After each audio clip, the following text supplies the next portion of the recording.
Imagine standing at the pinnacle of your career, holding an award you spent a decade earning, only to be paralyzed by a single terrifying thought: they made a mistake, and soon everyone will know. This is not the anxiety of the incompetent, but the secret torment of the highly successful. It is a psychological paradox where undeniable external proof of competence is entirely rejected by internal perception. Why does achieving more often make you feel like you deserve it less? Understanding what causes this phenomenon requires examining a specific cognitive bias, a systematic error in thinking that affects the decisions and judgments people make. In this case, it manifests as a persistent inability to internalize success, attributing genuine achievements to luck, timing, or deceiving others into thinking you are more intelligent than you actually are. You look at your track record not as a resume of hard work, but as a precarious house of cards waiting for a stiff breeze of scrutiny. The clinical observation of this dread dates back to the late 1970s, when psychologists Pauline Clance and Suzanne Imes first formally identified it. While studying high-achieving women, they noticed a recurring theme of profound intellectual self-doubt despite outstanding academic and professional accomplishments. Clance and Imes coined a term for this pervasive internalized fear of being exposed as a fraud, naming it Imposter Syndrome. They discovered that no amount of objective evidence could penetrate this psychological armor of self-deprecation. That foundational research shattered the assumption that confidence naturally scales with competence. Once the syndrome was named, it became clear that this was not a rare pathology, but a remarkably common cognitive pattern affecting millions across every demographic and profession. The realization that highly decorated executives, brilliant scientists, and renowned artists shared this exact same secret terror fundamentally shifted how psychologists understood the relationship between achievement and self-worth. To truly understand why this happens, we must examine the mental model of perfectionism. A mental model is simply a framework or representation of how something works in the real world, used by the mind to navigate reality. For those wrestling with these fraudulent feelings, the prevailing model demands flawless execution on the very first attempt. Any struggle, any need for assistance, or any minor error is immediately categorized as definitive proof of fundamental inadequacy. The daily toll of this flawless standard is exhausting. When you operate under the assumption that perfection is the baseline, you are forced into a cycle of over-preparation and chronic stress just to maintain the illusion of competence. If a project succeeds, the perfectionist mind credits the agonizing, unsustainable effort rather than innate ability. The success brings no lasting satisfaction, only a brief, hollow relief before the anxiety of the next inevitable test begins. It is profoundly illuminating to contrast this experience with the Dunning-Kruger effect, a cognitive bias where individuals with low ability at a task overestimate their ability, while those under the influence of the Dunning-Kruger effect lack the metacognition to recognize their own incompetence. Those suffering from imposter syndrome possess an abundance of self-awareness that has mutated into hypervigilance. The very fact that you are worried about being a fraud is often the strongest indicator that you are not one.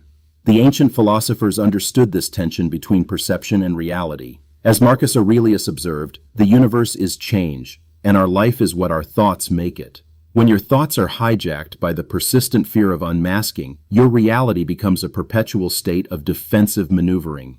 You stop playing to win and start playing merely to avoid being discovered, shrinking your ambitions to fit within the narrow confines of what feels undeniably safe. Think about the opportunities you have quietly let slip away because you felt you were not quite ready. The promotions you did not apply for, the creative projects you abandoned, the conversations where you withheld your true insights because you assumed everyone else in the room already knew better. This psychological pattern hijacks your potential, turning your own mind into a gatekeeper that demands impossible credentials before granting permission to step into your authentic power. From a neurological perspective, this constant state of perceived threat activates the amygdala, the fear center of the brain. When you feel like an imposter, your brain processes the situation exactly as it would a physical danger. The resulting flood of cortisol and adrenaline impairs the prefrontal cortex, the area responsible for complex problem-solving and rational thought. Explaining your own success becomes biologically difficult because your nervous system is entirely focused on surviving the perceived imminent exposure. Breaking this neurological loop requires the implementation of a new heuristic. A heuristic is a mental shortcut that allows people to solve problems and make judgments quickly and efficiently. Instead of the default shortcut that equates difficulty with incompetence, you must consciously build a heuristic that frames friction as the natural byproduct of growth. When a task feels overwhelmingly difficult, the immediate mental response must shift from assuming you are incapable to recognizing you are simply learning. To finally beat this syndrome, you must externalize the evidence of your competence. The internal narrative is fundamentally untrustworthy when compromised by self-doubt, so you must rely on objective data. Create a physical or digital repository of your successes, a dedicated space where you collect positive feedback, completed milestones, and hard metrics of your impact. When the feeling of being a fraud arises, you do not argue with it emotionally. You confront it with undeniable, documented proof. This evidence log serves as an anchor during storms of irrational doubt. By forcing your brain to process tangible records of your achievements, you interrupt the emotional spiral and engage the logical faculties of the prefrontal cortex. Over time, reviewing this objective history begins to rewire your neural pathways, slowly bridging the massive gap between your external reality and your internal self-image. Society often prescribes superficial affirmations as the cure for self-doubt, suggesting that merely repeating positive mantras in a mirror will forge unshakable confidence. But hollow words cannot dismantle a deeply entrenched cognitive pattern. True self-worth is not generated by ignoring your flaws. It is forged by looking objectively at your complete record of action and acknowledging the genuine value you have created despite your imperfections. Another critical step in dismantling this illusion is changing how you relate to the expertise of others. We habitually compare our messy, chaotic internal blooper reel with everyone else's polished external highlight reel. You must recognize that the confident colleagues you admire are often wrestling with their own invisible insecurities. Normalizing the struggle by speaking openly about moments of uncertainty strips the imposter feeling of its most potent weapon, which is the isolating belief that you are entirely alone. Consider a scenario where you are asked to lead a high-stakes initiative. The immediate reflex might be to panic, assuming the decision-makers have vastly overestimated your capabilities.